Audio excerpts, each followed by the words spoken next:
할렐루야. 아멘. 주님을 찬양합니다. 아멘. 여러분 승리하셨나요? 네. 예. 마음은 무겁지만 또 한편으로 승리하셨죠? 아멘. 아멘. 예.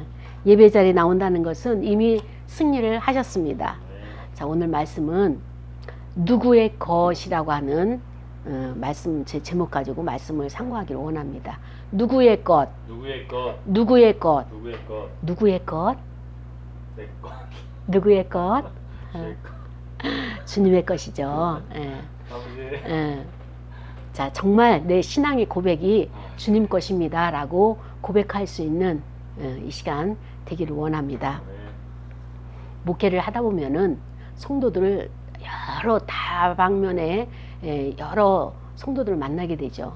근데 그 중에 그 어느 권사님이 다른 교회를 다니다가 거리에서 보면은 굉장히 반갑게 맞이하고 굉장히 그 호감을 갖고 저를 대해주시는 분이 계셨어요.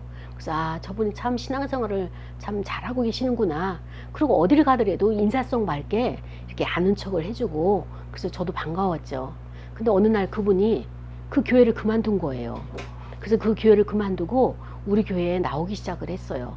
그러면서 주일 예배도 참석하고 수요 기도에, 그 다음에 금요 철야, 그 다음에 또 새벽 기도도 아주 잘 나오기 시작을 한 거예요. 근데 하루는 새벽 기도를 끝나고 목사님 상담을 받고 싶어요. 그러면서 저한테 상담을 요청을 했습니다.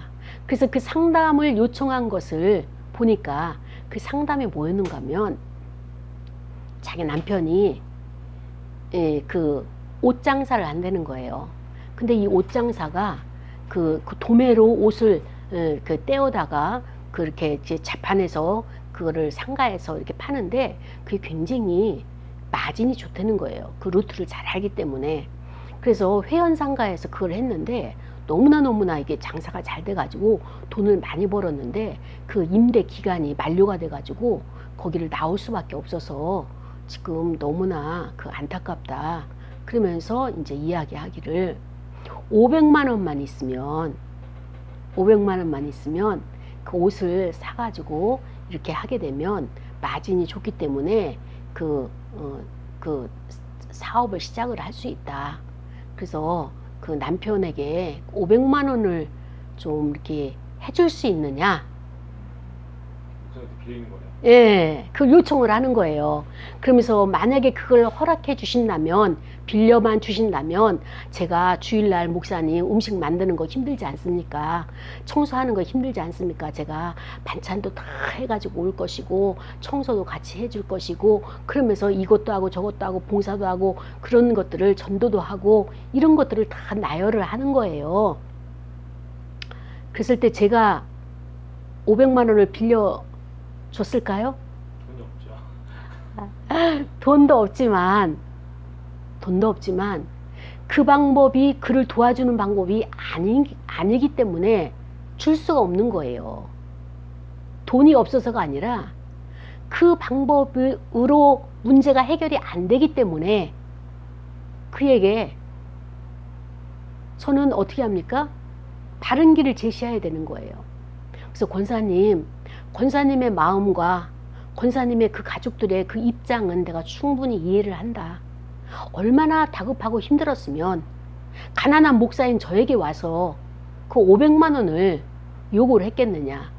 그러니까 돈이 없는 거 목사님 아니까 카드 대출로 500만 원만 해달라는 거예요. 그럼 이자까지 갚겠다는 거예요. 그래서 그 다급함은 내가 받아들이지만, 그러나 문제가 그걸로 해결이 안 된다. 자, 보자. 남편에게 500만 원을 줘가지고 그 옷을 가지고 와서 사가지고 와가지고 자판을 가지고 벌려서 옷을 팔았다. 그런데 또 옷을 팔은 돈 가지고 또 옷을 사가지고 새로운 옷을 사서 또 팔았다. 그렇게 하다 보면은 재고가 쌓이게 되고 재고가 다 팔리지가 않게 되면, 그러면은 처음에는 500만 원, 그 다음에는 또 400만 원, 그 다음에 300만 원, 200만 원, 100만 원 하던 나중에는 옷만 남고 없다. 다 팔리지가 않는다. 그러면 남는 것은 빚밖에 없는 것이다. 500만 원밖에 없는 것이다. 정말 내가 장사를 하고 싶고 사업이 하고 싶다면 그 500만 원을 모을 때까지 두 부부가 일을 해라. 큰 거 아니어도 좋다. 작은 것을 해서 내가 땀을 흘려가지고 그 소자본을 만드는 거기까지가 내가 해야지만이 그 다음에도 쌓여지게 되는 것이다. 수고하지 아니하고 남의 주머니에 있는 거 가진 것을 가지고 내가 그것을 사업을 하겠다, 자본금으로 삼겠다라고 하는 것은 이미 시작도 하기 전에 이거는 되어질 수 없는 문제다. 그 이야기를 했더니 그 권사님이 그 다음 주에 나왔을까요? 안 나왔을까요? 잠수 안 그 이후로 저희 교회에서는 적이 없어. 얼굴을 보지를 못했습니다. 같은 동네 사니까 왔다 갔다 하면서 이제 보게 되죠. 알게 되죠. 소식도 듣죠. 근데 그 일이 얼마 되지 않아서 문제가 된 거예요. 다른 교회에 가가지고 아는 그 집사님에게 그 이야기를 했어요. 이야기를 했더니 그 집사님이 그야말로 카드를 대출해가지고 카드빚으로 준 거예요. 근데 500만 원 자본금을 가지고 장사를 하는 게 길지가 않아요. 오래 가지가 않아요.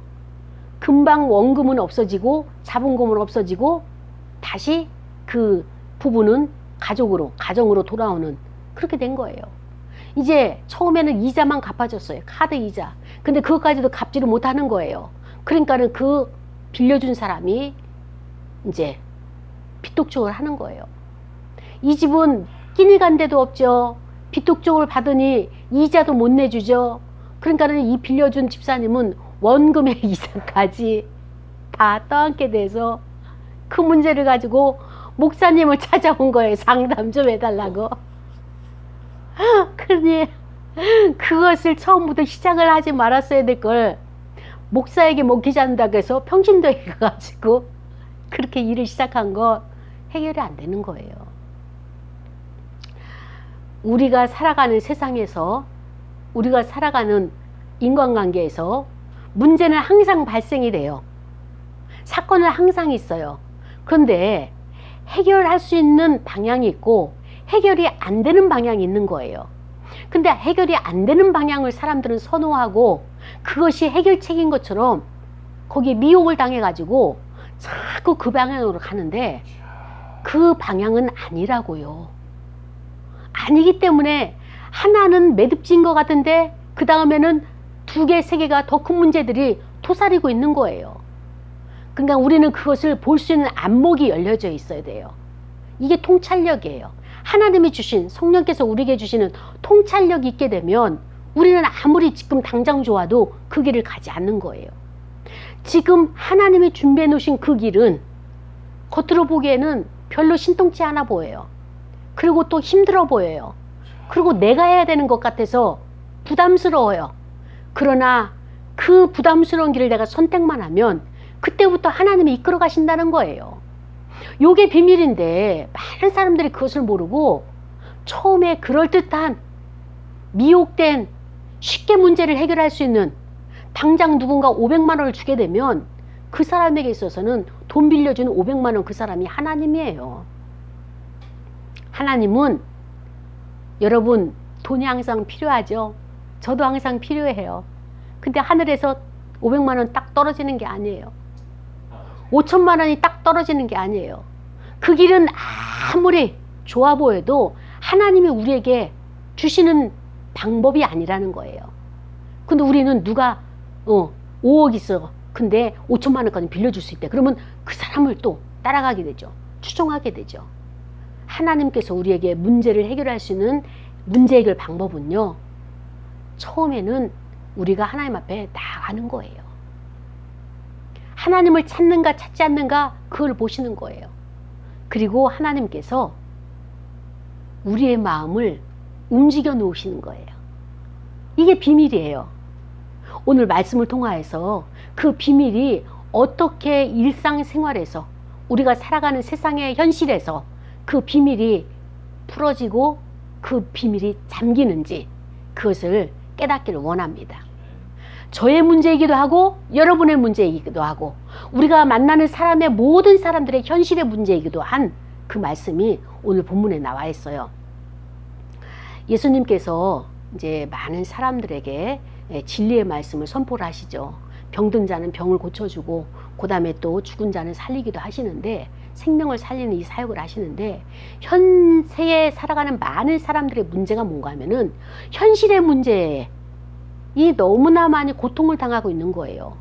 그러면 이 현실의 문제를 어떻게 해결할 것이냐. 그러면서 이제 바리새인들도 그 시대의 기득권자잖아요.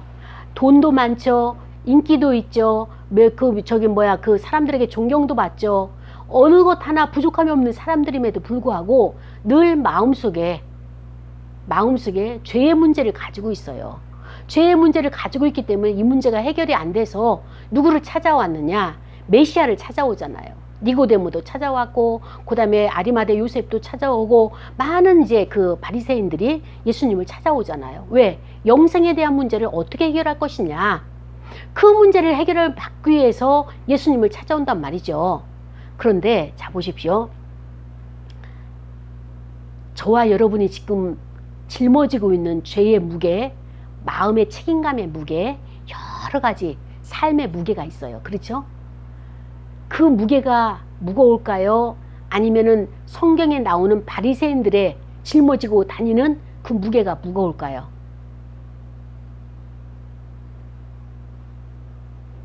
제 무게가 나의 무게가 무거울 것 같아요? 네. 자, 그러면 우리가 한번 증명을 해볼까요? 여러분, 율법 교사나 바리새인들은 율법을 잘 지키는 자예요? 지키지 못하는 자예요? 잘 지키는 자. 아주 잘 지키는 자예요. 613개의 조항에 있어서 너무나 248개는 긍정적이고 좋은 율법이지만 368개인가? 그거는 고통스럽고 부정적인 법이란 말이죠. 하지 말라. 그런데 그 율법을 우리가 잘 지킬까요? 바리새인들이 잘 지킬까요? 바리새인. 예. 왜 그 법을 그렇게 바리새인들은 잘 지킬까요?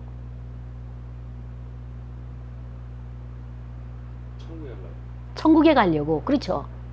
천국에 가려고. 근데 율법을 지킨다고 해서 천국 갈 수 있나요? 못 가요. 근데 그들은 왜 그렇게 열심히 율법을 잘 지킬까요? 자기만의 플레임. 예. 자기들만의 플레임. 예. 그 프레임을 뭐라고 이야기할 수 있어요?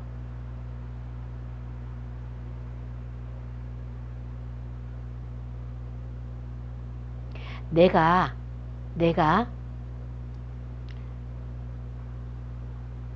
편안하고 힘들지 않고 고통스럽지 않으면 우리가 법을 지키나요? 지키지 않나요? 안 지키죠. 이대로 만족하니까. 근데 바리새인들이 율법을 잘 지킨다는 의미는 뭐예요? 그만큼 마음에 고통이 심하다, 심하지 않다. 엄청 심한 거예요. 엄청 심한 거예요. 저와 여러분은 배짱이 두둑해가지고 이 사람들처럼 율법을 못 지켜요. 그러니까 그만큼 상대적으로 우리는 덜 고통스러운 거예요. 이 사람들은 율법을 그렇게 잘 지키면서 반대급부적으로 너무나 많은 고통 가운데 있기 때문에 그 율법을 지키려고 그렇게 무단히 노력한단 말이죠. 우리도 이들처럼 율법을 그렇게 잘 지키면 어떻게 될까요? 예, 더 고통 속에 들어가는. 어떻게 보면 이게 참 이렇게 이렇게 모순적인 이야기 되겠지만 오늘 말씀을 통하여서 우리가 한번 왜 그렇게 되는지를 한번 들어가 봅시다. 한 사람이 예수님에게 찾아온 거예요. 그래서 예수님께서 선생님께서 우리 형에게 말을 해가지고 유산을 나와 나누게 하소서 이렇게 요청을 했어요. 그랬더니 예수님의 말씀이 뭔가 하면은 그래 이놈 이 형이 잘못됐구나 같이 공평하게 나눠서 써야지 라고 야단을 친 게 아니라 예수님에게 요청하러 온 이 사람을 야단을 치는 거예요. 이 사람아, 누가 나를 너희의 재판관으로 만들었느냐, 삼았느냐, 물건 나눈 자로 나를 왜 그 중간에 끼우느냐 라고 하면서 이 한 사람에게 그렇게 야단을 치시는 거예요. 그러면서 그 모인 무리들에게 말씀하시기를 삼가 모든 탐심을 물리치라 이렇게 말씀을 하시는 거예요. 삼가 모든 탐심은 물리치라. 그러면서 사람의 생명이 무엇이냐? 그 소유에 넉넉한데, 적은데, 많은데 여기에 있지 않다. 우리의 생명은 거기에 있지 않다. 그러면서 또 비유를 말씀해서 교훈을 주시는 거예요. 한 부자가 있었다. 근데 그 부자가 그 밭에 소출이 풍성하여서 오늘처럼 맥주감사절 날 엄청난 소득을 얻어가지고 수확을 얻어가지고 이렇게 많은 재물을 바치더라. 그런데 그 이제 부자가 마음속에 이런 생각을 하더라. 내가 이 곡식을 많이 거둬들여서 수확을 거둬들여서 풍년이 돼서 이것을 쌓을 곳이 없다. 곡간이 없다. 자, 이것을 어떻게 될까? 어떻게 저기 곡식을 쌓을까? 라고 이제 그 고민을 하다가 지금 가지고 있는 창고가 너무 적으니까 이것을 다 헐고 크게 지으리라. 그래서 내가 그 큰 창고에다가 내 모든 곡식과 내가 필요한 물건들을 다 거기에 쌓아둬야 되겠다라고 이렇게 계획을 했다는 거예요. 그때 예수님께서 말씀하시기를 내 영혼에게 이르되, 그 부자가 자기의 영혼에게 이르되, 영혼아, 이제부터 고민할 것 없어. 걱정할 것 없어. 여러 쓸 물건을 많이 쌓아두었고 곡식도 창고에 많이 쌓아주었으니까 이제부터는 편히 쉬고 먹고 마시고 또 이제는 행복하게 즐겁게 살아가자 라고 그 부자가 그 자기 스스로에게 그렇게 이야기를 했어요. 말을 했어요. 그때 하나님께서 그 부자를 향해서 뭐라고 말씀하시는가 하면은 어리석은 자요 라고 이렇게 말씀하시는 거예요. 아니, 자기 일을 성실히 해가지고 농사를 잘 지어가지고 아니면 직장에 잘 다녀가지고 많은 것을 수확을 얻어가지고 성실하게 계획을 잘 짜는데 왜 하나님은 그에게 어리석은 자요 이렇게 말씀을 하시는가? 오늘 밤에 내 영혼을 내가 도로 찾으려니 그러면 내가 이제까지 성실하게 준비한 그것이 누구의 것이 되겠느냐? 예수님이 이 교훈을 말씀하시는 거예요. 그래서 21절에 자기를 위하여 재물을 쌓아두고 하나님께 대하여 부유하지 못한 자가 이와 같다 라고 하면서 그 부자의 어리석음에 대해서 이렇게 설명을, 교훈을 해주고 계시는 것입니다. 그렇습니다. 우리는 예수님이 어떤 분이냐? 이 예수님은 만물의 근원이에요. 모든 것이 예수님으로부터 나왔고, 그래서 사람이 참된 가치를 두어야 할 것이 무엇이냐? 예수님은 그 질문하는 거예요. 사람이 어디다가 참된 가치를 두어야 되겠느냐? 그 한 사람이 형이 지금 상속을 받았는데 나한테 한 푼도 안 주고 형이 다 가지려고 하니까 자기보다 힘이 센, 그리고 명명백백하게 시시베베를 잘 가르는 랍비 선생님에게 와서, 예수님에게 와서 우리 형에게 가서 제발 이 유산 제 상속받은 그 유산을 절반으로 나눌 수 있도록 도와주십시오.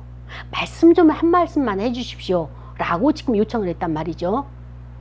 그때 예수님은 어떻게 그 예수님을 믿고 찾아오는 그에게 아니 이 사람아 라고 그를 책망을 하실까? 예수님이 말씀하시길 난 재판장이 아니다. 그리고 나는 너희들 형제들 사이에 끼어들어가지고 물건 나누는 자도 아니다. 라고 이렇게 표현하실 수 있을까? 그래서 예수님의 그 위치는요, 만물의 근원이 되시기 때문에 만물의 모든 것을 꿰뚫어 보시는 눈을 갖고 계시는 거예요. 사람의 근본, 마음에 저 사람이 무엇을 가지고 있는지를 알고 있다는 것이죠. 그래서 그 사람에게 그래, 내가 형에게 가서 같이 이 물건을 나누도록 분배를 하도록 도와줄게. 같이 가자.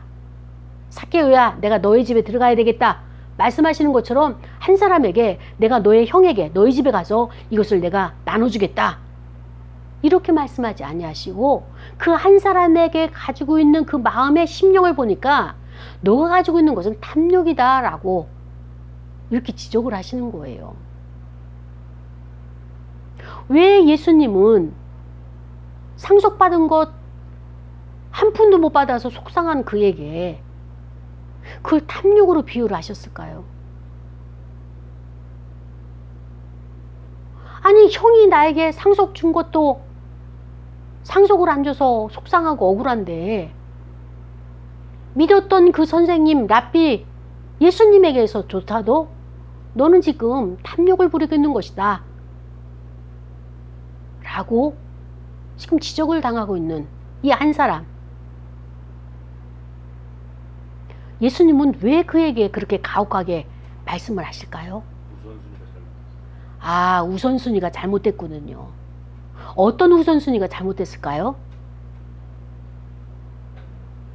돈보다도 돈 이전에 그렇죠. 돈 이전에 소유의 넉넉함이 우리에게 행복과 불행과 그것을 가르지 않다라고 하는 것을 알려주시는 거예요. 자, 그렇다면 예수님에게 있어서의 재물과는 무엇일까요? 예수님에게 있어서의 이런 돈이라고 하는 것을 예수님은 어떻게 생각하고 계실까요?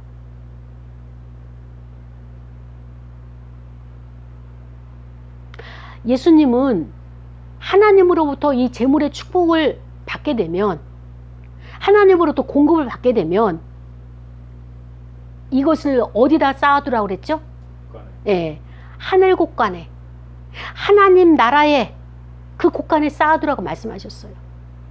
재물이 있는 곳에 너의 마음도 있기 때문에 너의 마음을 하나님의 나라에, 하나님의 곳간에 두기 위해서는 너의 것을 거기다 심으라 이렇게 말씀을 하신 거예요. 또 예수님이 가지고 계시는 재물에 대한 그 재물과는 무엇이냐? 하나님의 곳간에 쌓아둘 것이며 또 하나는 무엇이냐? 이 땅에는 많은 가난한 자들이 있다. 하나님의 일부러 가난한 자를 이 땅에 심어 놓으셨다는 거예요. 그래서 누가 이 가난한 자를 돌보는지, 어떤 자가 이 가난한 자에 관심을 갖고 있는지 그것을 보기 위해서 하나님께서 일부러 가난한 자를 이 땅에 안배하셨다는 거예요. 그렇기 때문에 예수님도 아버지의 그 재물관을 가지고 어때요? 하나님으로부터 축복을 받았으면 가난한 이웃의 주머니를 채울 수 있는 창고가 너다 라고 하는 것을 예수님이 이런 재물관을 갖고 계신 거예요.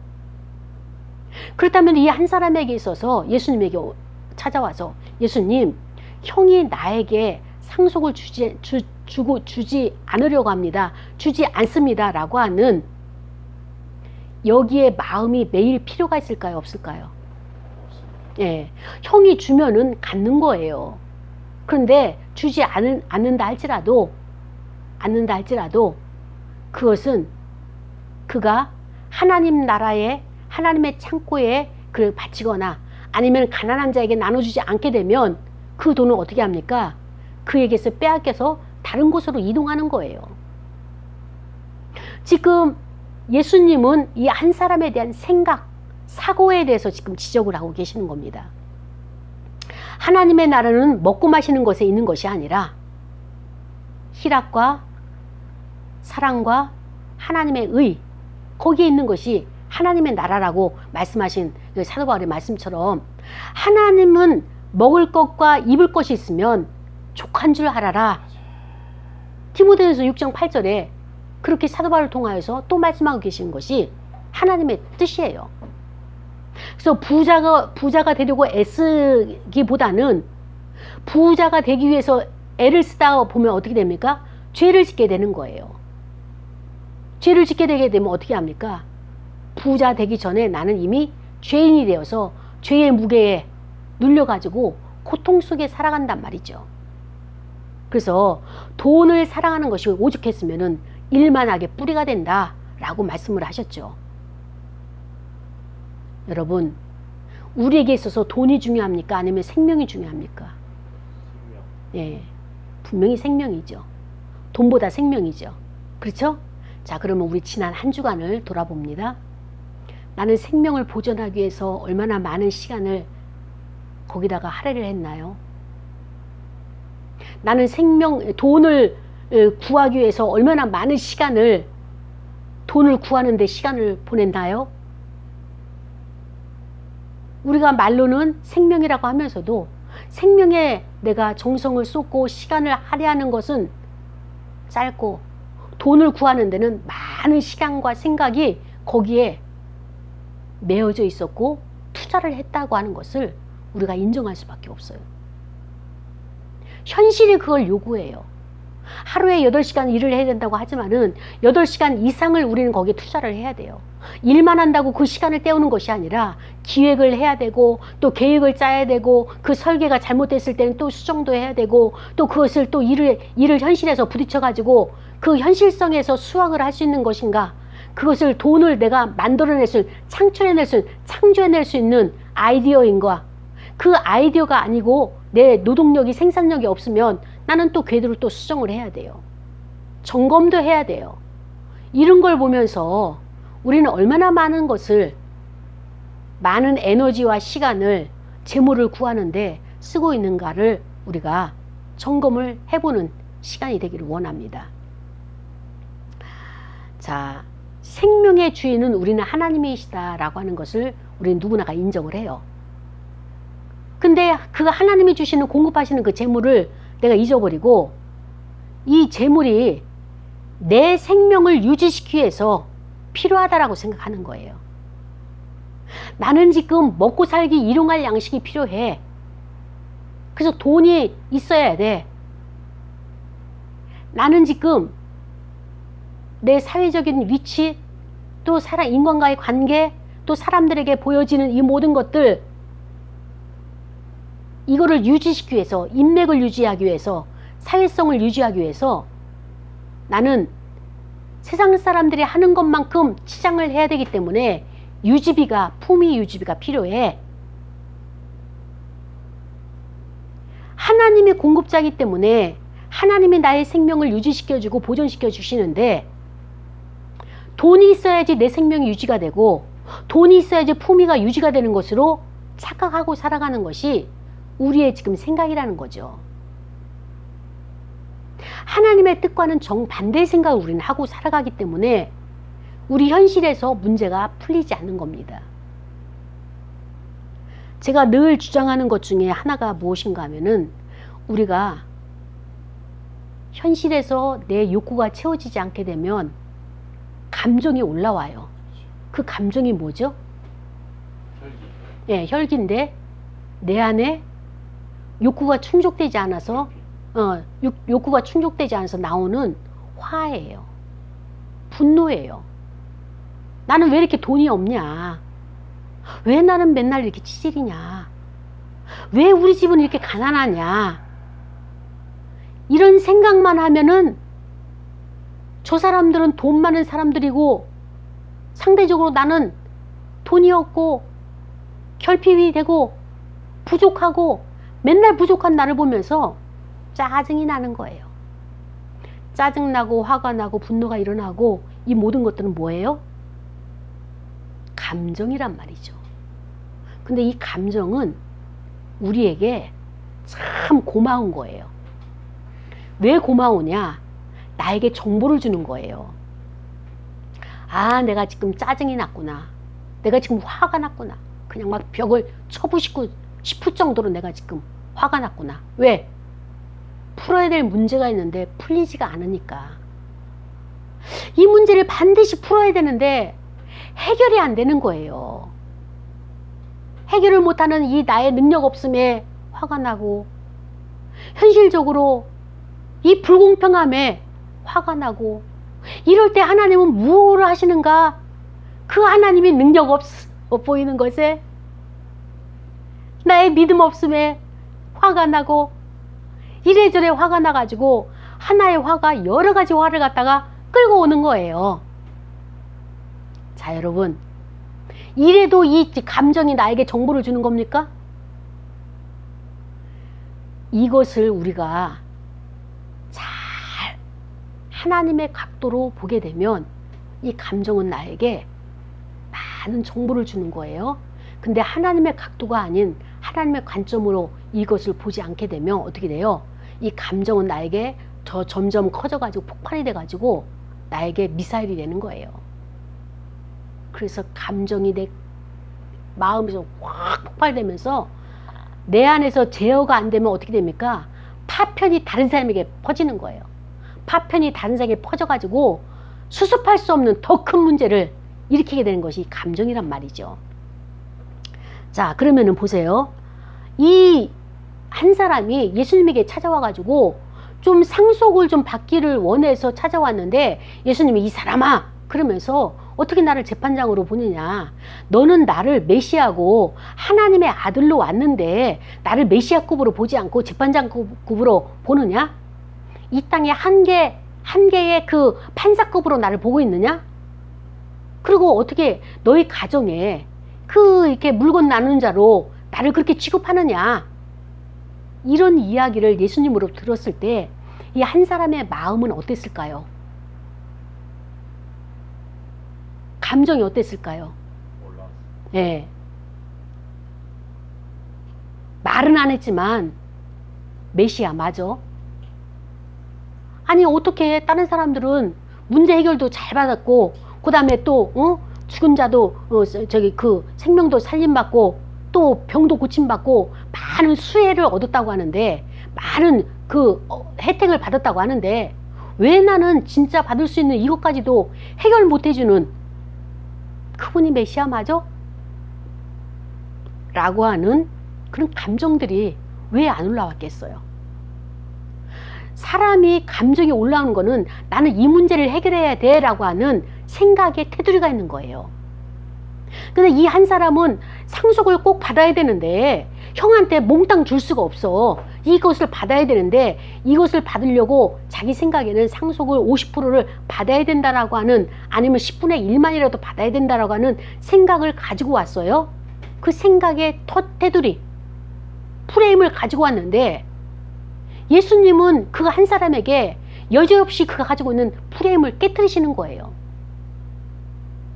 예수님 입장에서는 그 사람의 프레임을 깨야지만이 문제가 해결될 수 있다라고 보시는 거고 이 한 사람 입장에서는 예수님이 여기 개입하셔가지고 형의 생각을 깨트려서 나에게 주도록 그래야지 문제 해결된다라고 생각하는 문제 해결 방식이 예수님의 방식과 이 한 사람의 인간의 방식이 다르다라고 하는 것을 지금 알려주고 있는 겁니다. 자, 그러면은 우리는 항상 누가 문제 해결 방식이 맞아요? 예수님이 맞아요. 답은 맞아요. 근데 우리가 거기에 동의하나요? 안 해요. 동조가 되나요? 못하죠. 안 되는 게 문제예요, 지금. 이 한 사람과 우리는 똑같은 동질성을 가지고 있어요. 자, 보세요. 예수님이 이 한 사람에게 너의 생각이 너를 지금 올가매고 있다. 이해됐어요? 너가 반드시 상속을 받아야 된다. 형으로부터 받아야 된다라고 하는 그 생각이 자기를 지금 묶고 있는 거예요. 이 사람 입장에서는 그 상속이 유산이 있어도 살고 없어도 사는 사람일까요? 그 유산이 없으면 안 되는 사람일까요? 없으면 하겠죠. 네. 먹고 사니까 여기까지 예수님에게 찾아왔겠죠. 근데 지금 가지고 있는 것보다 더 많이 갖고 싶은 것 요거예요.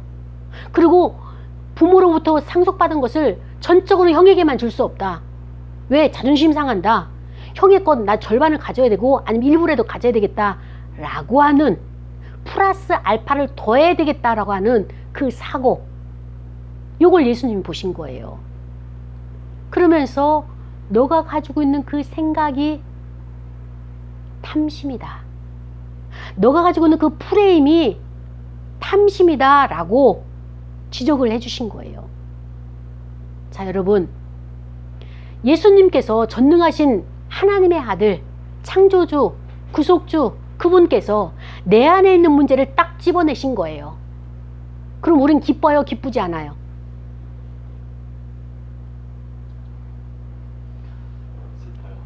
슬프죠. 슬프죠. 왜? 우리는 예수님이 짠 하고 500만 원을 주셨으면 좋겠고 예수님이 짠 하고 우리에게 1억을 좀 주시면 피도 좀 다 갖고 내가 진짜 주님의 일에 충성하고 열심을 낼 텐데 라고 하는 그 프레임을 내가 가지고 있는 거예요. 예수님은 그것을 깨야지만이 너의 문제가 해결된다 라고 하고, 그러니까 예수님의 내 안에 있는 문제를 지적해 주시는 그 예수님이 고맙지가 않은 거예요. 예수님의 말씀은 맞아요. 진리 맞아요. 예수님의 말씀은 옳아요. 그러나 그것을 내가 받아들이기에는 지금 나는 아파요. 필요해요. 나는 지금 너무 고통스러워요. 예. 이게 우리가 가지고 있는, 인간이 가지고 있는 이 사고의 틀이란 말이죠. 이 한 사람이 나는 형이 나에게 상속을 안 해준다면 난 포기할 거야. 그렇다면 이 사람은 주와 같이 길 가는 것, 행복하게 주의 길을 갈 수 있는 거예요. 고통도 없이 고민도 없이. 그런데 이 한 사람은 그 생각을 깨트리지 않고 반드시 받아내고 말겠다, 받아내야 된다 라고 하는 그 프레임을 갖다 보니까 삶이 행복하지가 않은 거예요. 즐겁지가 않은 거예요. 그래서 문제를 고소하고 두 번째 고소하고 세 번째 고소해가지고 대법원까지 간 것처럼 진짜 여기서는 해결받을 수 있는 예수님에게 이 문제를 가지고 온 거란 말이죠. 근데 예수님의 입장에서는 소유의 많고 적음이 아니라 생명, 너희 안에 풍성한 생명, 하나님의 생명, 나의 생명이 너희 안에서, 내 안에서 풍성하게 누리기를 원하는, 이게 예수님의 마음이란 말이죠. 근데 너가 그 생명을 지금 누리지 못하고 있다. 뭐 때문에? 재물 때문에. 형이 다 가지고 있다고 하는 그 유산, 그것으로 인해서 너는 지금 괴롭힘을 당하고 있고, 너는 괴로워하고 있고, 너는 지금 생명의 길이 아닌 곳에 지금 너가 머물러 있다 라고 하는 것을 지금 예수님께서 알려주시는 거예요. 그런데 이 한 사람은 그것을 알지 못하는 거예요. 예수님의 그 진리의 말씀이, 예수님의 복음으로 주시는 그 복음이 너무 어려워요. 너무 어려워서 이것을 소화를 못하고 있어요. 그때 예수님께서 하나의 예화를 들어가지고 지금 말씀을 하시잖아요. 물질의 공급자는 누구시다? 하나님이셔요. 반드시 하나님이셔요. 이 땅에서 어떻게 내가 일을 하고 또 어떻게 수확을 거둬들이는 것 같아도 하나님이 공급하신 것만큼 내가 거둬들이게 되는 거예요. 공급자는 하나님이셔요.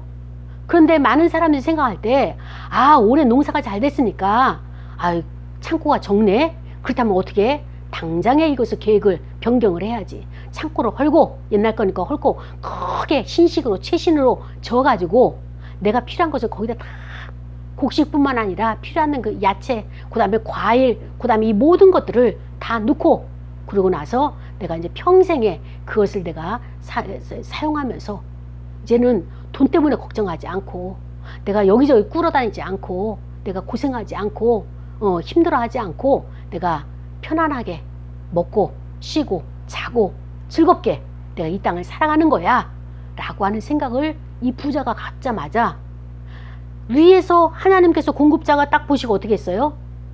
오늘 밤에 너의 생명을 내가 가지고 올 것이다. 이것을 하나님이 주신 것만큼 하나님의 나라를 위해서 내가 제공을 하고 하나님 나라에 바칠 것에 대한 그 생각이 없는 거예요. 내가 수고하고 내가 거두려고 내 능력으로 살아왔다라고 생각하는 그 부자. 가난한 자에게 나눠주고 내가 지금 10가마를 했으면 10가마를 올해 다 풀어서 모두가 살 수 있도록 해야 되겠다라고 하는 그 사고가, 그 프레임이, 그 생각이 아니라 어떻습니까? 모두가 내 것이라고 생각하는 이 부자의 사고를 보고 하나님께서는, 그렇다면 내가 너를 통해서 더 이상 나의 능력을, 나의 사역을, 나의 일을 전수하지 못하고 흘려보내지 못하고 운행하지 못하고 전달하지 못하겠다. 그러니까 너는 여기서 스톱이야. 이게 어마어마한 경고예요. 부자가 그 하룻밤 사이에 생명을 누려보지도 못하고 그것을 이 땅에 다 놓고 와야 되는 것이 이 인간이다. 하나님이 허락한 것은 너에게 지금 일용할 양식을 준 것, 여기까지가 너에게 허락한 것이고, 그렇다면 주변에 널려져 있는 이 문제들을, 빚독촉을 받고 있는 이 문제들을 어떻게 해결할 것이냐. 이게 더 큰 고민이에요. 자, 그런데 보세요. 지난주에 사용한 예화를 다시 한번 사용할 거예요. 아브라함과 이삭은 제단에다가 이삭을 바치려고 아브라함이 아들을 갖다가 죽이려고 하잖아요. 그것은 아브라함이 가지고 있는 생각이에요. 아들을 죽여가지고 제물로 바쳐야 되겠다고 하는 것은 아브라함의 사고예요. 아브라함의 생각이에요. 하나님은 그것을 깨뜨렸잖아요. 우리의 사고를 돌려야 돼요.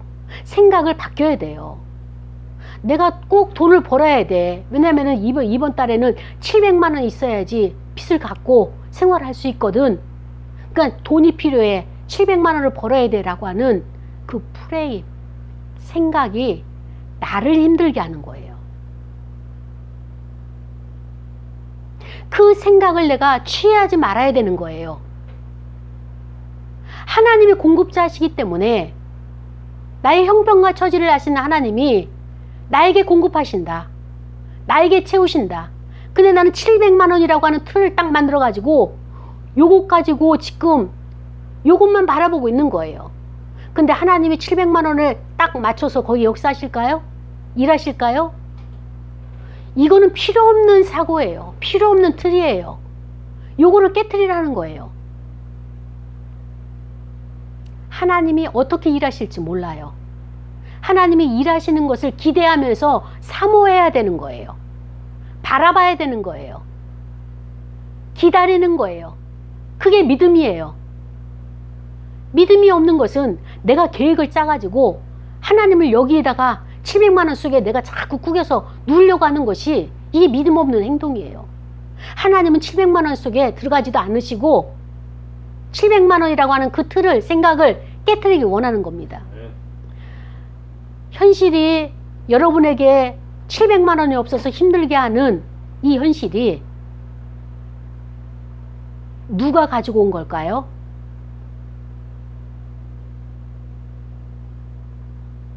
하나님이 가져왔을까요? 내가 이것저것 계산을 해보니까 700만 원 있어야 된다고 하는 생각을 내가 한 거예요. 내가 만들어낸 거예요. 그렇죠? 하나님과는 상관이 없는 거예요. 그렇죠? 근데 700만 원 안 채워주게 되면 우리는 누굴 원망하죠? 하나님. 그렇죠. 당연히 하나님은 억울하게 모든 사람들의 그 원한의 대상이 되고 마는 거예요. 내가 만들고 하나님 여기 역사 안 한다고 내가 때를 쓰고 있는 거예요. 요런 사고는 누구예요? 내 안에 성숙하지 못한 어린아이가 하고 있는 거예요. 육적인 자아, 미성숙한 유아기적인 자아가 그 생각을 만들어낸 거예요. 우리가 여기에 맨날 속고속아서 이렇게 힘들어하는 겁니다. 자, 생각이 무엇을 가지고 오느냐? 죄를 가지고 오는 거예요. 내가 700만 원이 있어야 되는데 하나님이 이번 달에 700만 원을 안 해주셔가지고 내가 빚독촉을 받게 되고 또 애들을 가져가야 될 학자금도 가져가지 못하고 생계가 유지가 안 되고 이런 것을 하나님에게 탓을 하는 거예요. 하나님 원망을 해요. 그 다음에 또 거기에 대해서 채워지지 않는 거에 대해서 하나님은 불신을 해요. 그러니까는 내 생각이 죄를 가지고 오고 죄를 어떻게 합니까? 점점 크게 확장을 시키는 거예요. 거기서 폭발적인 역할을, 신나 역할을 하는 것이 감정이죠. 그것 봐. 내 믿음, 내가 이제 하나님이 이거 안 채워줄 줄 알았어. 그러면서 하나님이 계시기는 어디 계셔? 하면서 점점 더 죄의 확장성으로 가게 되는, 이게 인간의 마음인 거예요. 자, 그렇다면 우린 여기서부터 무엇을 먼저 차단을 해야 될까요? 네. 내 잘못된 왜곡, 잘못된 불신적인 생각들, 하나님의 뜻이 아닌 생각들, 왜곡된 비합리적인 생각인지 이것을 우리가 점검을 해야 돼요. 이 생각이 하나님으로부터 온 생각인지 아니면 내 계획인지, 현실을 보니까 이것이 있어야만 될 것 같은 현실성의 인본주의적인 생각인지 이거를 분별을 해야 되는 거예요. 하나님께로부터 온 것이라면 우린 받아들여야 되죠. 근데 내 계획이고 현실에 입각한 내 생각이라면 우린 이것을 깨트려야 돼요. 이제부터 내가 싸워야 될 적은 무엇입니까? 왜곡된 생각. 내가 만들어낸 생각과 내가 싸워야 돼요. 그래야지 내가 시달리지 않는 거예요. 마음으로 시달려서 그 돈 안 될 거 뻔히 아는데 이 사람한테 찾아갈까 저 사람한테 찾아갈까, 근데 이 사람도 안 만들어줘 저 사람도 안 만들어줘. 더 큰 문제만 발생하기 때문에 하나님께 다 차단하는 거예요. 하나님 바라보는 거예요. 하나님. 아멘 아멘. 하나님 바라보는 거예요. 내 생각을 내려놔야 돼요. 아멘. 내 생각 버려야 돼. 깨트려야 돼요. 아멘. 하나님, 이번 달에 얼마를 주실지 모르지만 나 하나님의 자녀예요. 아멘. 공급하소서. 하나님께서 나와 함께 하소서. 이렇게 그 하나님을 내가 부르짖고 믿고 의지할 때 내가 생각하는 것보다도 넘치게 해주시는 하나님이실 수도 있고, 아니면 내가 생각하는 것보다도 부족하게 있을 수 있지만은 필요만큼 채워지지 않을 수도 있지만, 그러나 거기에 매이지 말고 그 하나님은 나를 기르시는 분이시고 나의 하나님이시고 책임지시는 분이시기 때문에 여러분이 지금처럼 그렇게 고통 속에 신음하지 않으